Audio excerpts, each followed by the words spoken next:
students. Let's move on to the next module of this chapter. And in this module, again we will come across sums where we are supposed to identify whether a statement given forms an AP or not. The difference between this particular module and the previous module is, in the previous module, a list of numbers was already given to us. We used to find the difference between the two consecutive terms and identify whether it is an AP or not. But in this particular module, a situation be given to us. An English statement will be given to us. We need to understand the statement. From the understanding, we need to form a list of numbers, and from that list of numbers find the difference and identify whether it is an AP or not. Simple. Let's see what exactly it is. The question is, in which of the following situation does the list of numbers involved make an AP and why? So the reason will be whether the difference is same or not. If the difference is same, it's an AP, or else it is not an AP. As simple as that, right? Let's see how the statements are. The first question is, the taxi fare after each kilometer, when the fare is rupees 15 for the first kilometer and rupees 8 for each additional kilometer. So here, because they are talking about the taxi fare of each kilometer, we need to find a list of numbers representing the taxi fare of each kilometer. Right? Now, how is this taxi fare basically? Let's see. Let's see the fare for successive kilometers.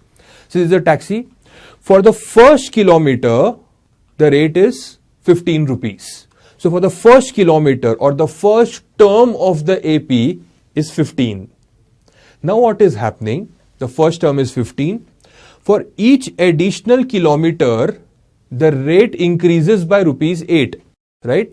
So for each additional kilometer, the rate is increasing by rupees 8.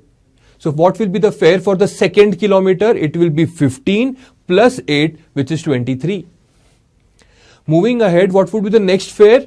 23 plus 8, which is equal to 31. This is how we form the list. So it's very, very simple. For the first kilometer, it is 15. For each additional kilometer, it is 8. So 15 is the first term. 15 plus 8, 23. 23 plus 8, 31. And we get the list. Now find the difference between the two consecutive terms. Let's check the difference. What's the difference? 23 minus 15 is 8. 31 minus 23 is 8.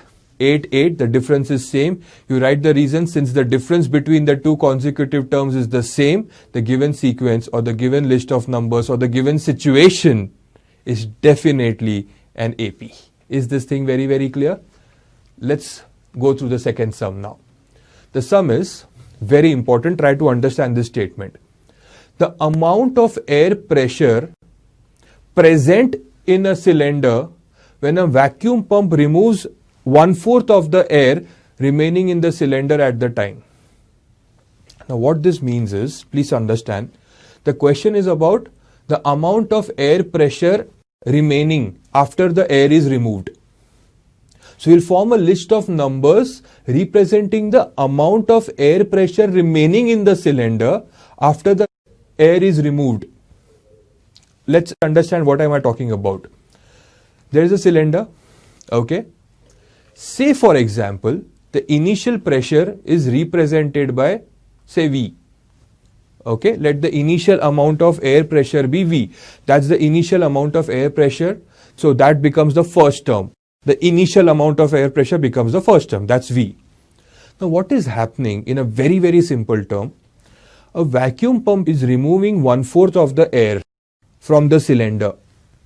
Okay, so every time the 1/4 V of the air is removed, what will be the air now present? Say if you have 100 rupees and if I remove 60 rupees from that, what will you have? 100 minus 60. So you will have 40, right? Similarly, V is the initial pressure out of which we are removing 1/4 V. So what will be remaining now? The remaining would be V minus 1/4 of V. So 4V minus V upon 4, which is equal to 3V upon 4. LCM concept. Is this thing very, very clear? So initial pressure was V. Remove 1/4 of V. So what will be the pressure remaining now? 3/4 of V. So that becomes the second term. out of this 3/4 of V which is remaining, remove 1/4 of 3/4 of V. So how much you are remaining? 3 upon 16 V. So what will be present now? 3/4 of V minus 1/4 of 3/4 of V. Is this thing very, very clear? So if you actually see this, the remaining would be 9 upon 16 V. Let's find the difference between the two consecutive terms as we normally do. 3/4 of V minus V will be V upon 4, and 9 upon 16 V minus 3/4 of V will be equal to minus 3V upon 16. The difference is definitely not the same, and because the difference is definitely not the same, the given list of numbers is not an AP. As simple as that.